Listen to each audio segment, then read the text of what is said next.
This lesson is more on mental function and hypnosis.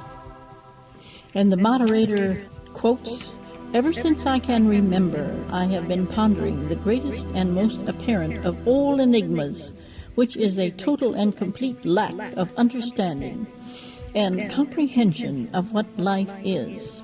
More properly, what it really is when compared to and compounded with the interdimensional creative cosmos.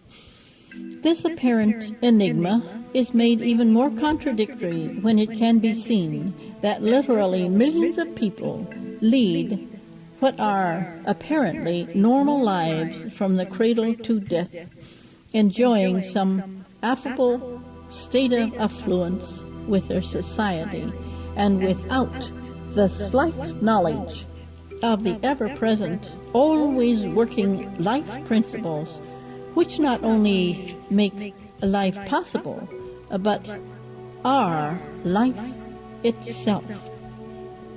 This is equally true with any person, regardless of social status or what niche he occupies. Yes, even the scientists who openly profess some profound knowledge are actually abysmally ignorant of what life really is.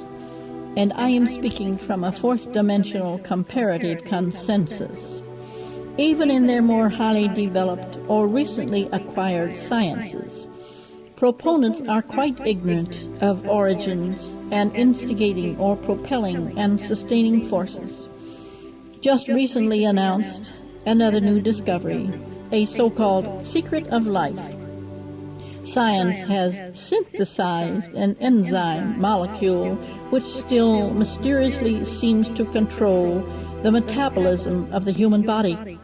Here again, they have fallen miserably short of a true prospectus, a true synthesis, wherein they could see the electromagnetic fields of energy so compounded from atoms to form molecules, which, as energy transducers, convey certain information to cell structures in the body, which are related to the total evolution encompassed in this embodiment.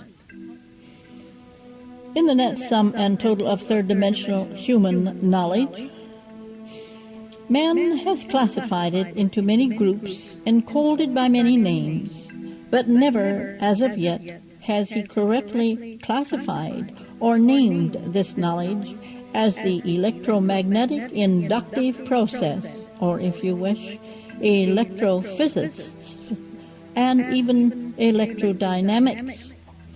But always and by whatever name, it must be purely an electronic science which deals with mass as energy called atoms and the true originating source, the interdimensional cosmos.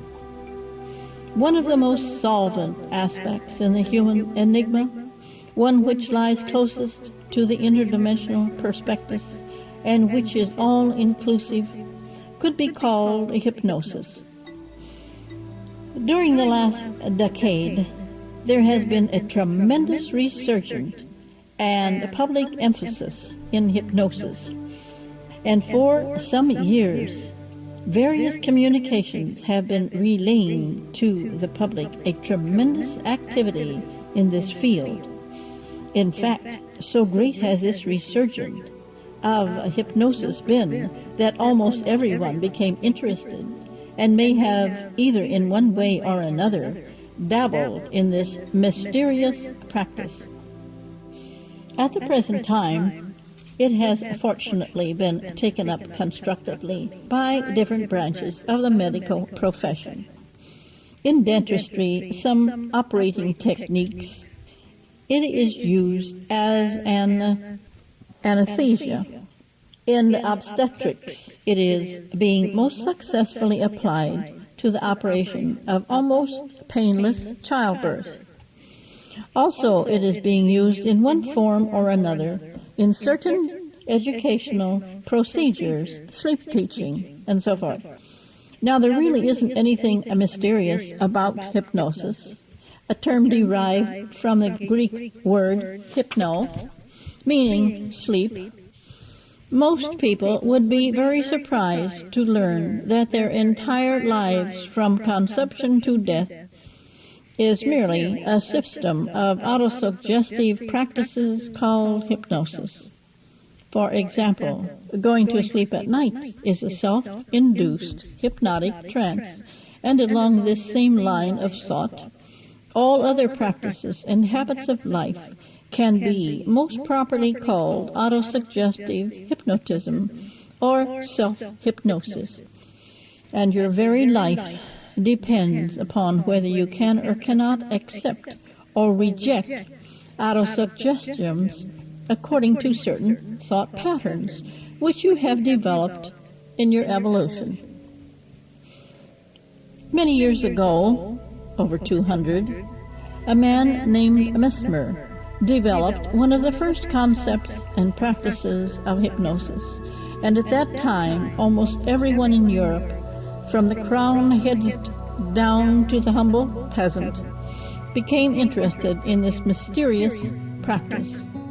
Yes, all the lords and ladies, everyone who was somebody, practiced hypnotism, and in many cases had their own private hypnotist. How similar to the present time. As I stated, hypnotism is not mysterious, yet strangely enough, so it might seem, it is not understood by the most professional of all professionals. For indeed, they, like anyone else, including the most advanced scientists, have seemed unable to relate hypnotism or any other classification to the interdimensional cosmos. In the foregoing lessons, I have diagrammed and outlined a basic primary concept of the human psychic anatomy, a fourth-dimensional energy body, the true human, which resides in that interdimensional cosmos. The processes are quite simple and easily understood. First, there is the sine wave, an oscillating movement of energy which conveys information according to its wavelength or frequency, the way it is shaped, or that it can also carry other oscillating waveforms. All processes of life are inductively carried on into life through the five senses and as waveforms of energy. You don't really see anything. Seeing is merely inducting into your brain certain wavelengths of energy reflected from the world about you. It's the same with any and all other faculties of perception. When these waves of energy enter the brain, there is a process of what might be called rectification. The cortexal layers of the brain contain millions of cells which could be called rectifiers or transistors.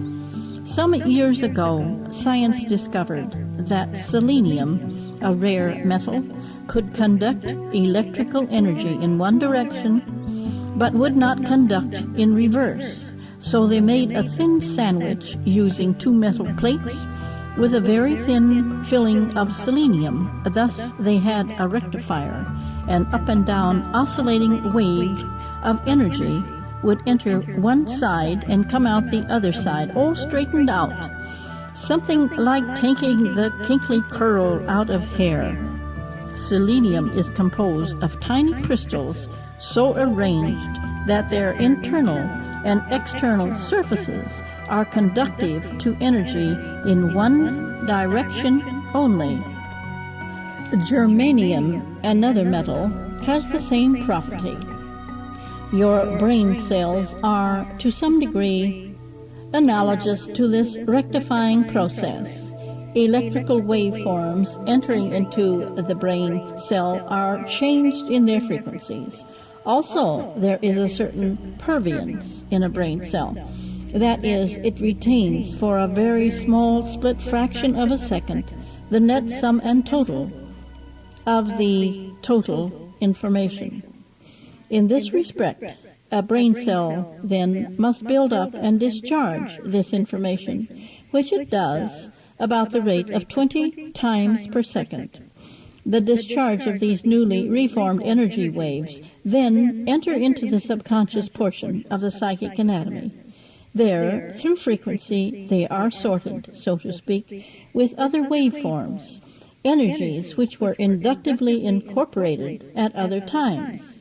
Now, when these two sets of waveforms begin to oscillate together, like two women who meet on the street and start to gossip, these energy waveforms then regenerate another set of waveforms called harmonics, which, in all respects, according to frequency, shape, and so forth, carry the same information, and which are then reflected back into another underlying cortexal layer of the brain cells.